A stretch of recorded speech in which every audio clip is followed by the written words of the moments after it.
वेद और पुराणों में कल्प वृक्ष का उल्लेख मिलता है। कल्प वृक्ष स्वर्ग का एक विशेष वृक्ष है। पौराणिक धर्म ग्रंथों और हिंदू मान्यताओं के अनुसार यह माना जाता है कि इस वृक्ष के नीचे बैठकर व्यक्ति जो भी इच्छा करता है वह पूर्ण हो जाती है, क्योंकि इस वृक्ष में अपार सकारात्मक ऊर्जा का भंडार होता है। यह वृक्ष समुद्र मंथन से निकला था।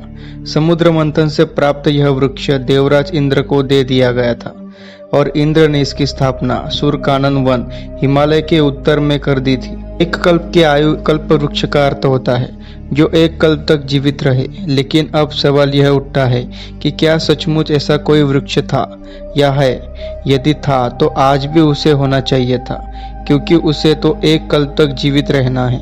यदि ऐसा कोई वृक्ष है तो वह कैसा दिखता है और उसके क्या फायदे हैं? हालांकि कुछ लोग कहते हैं कि अपरिजात के वृक्ष को ही कल्पवृक्ष माना जाता है, लेकिन अधिकतर इससे सहमत नहीं है। कामधेनु गाय की उत्पत्ति भी समुद्र मंथन से हुई थी।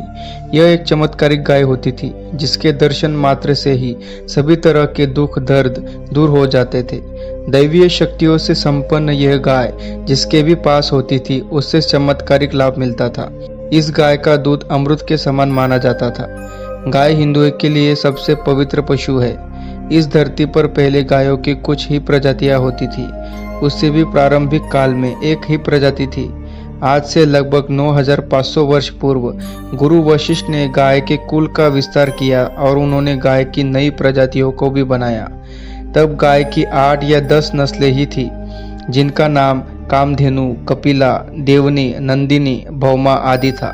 कामधेनु के लिए गुरु वशिष्ठ से विश्वामित्र सहित कई अन्य राजाओं ने कई बार युद्ध किया, लेकिन उन्होंने कामधेनु गाय को किसी को भी नहीं दिया।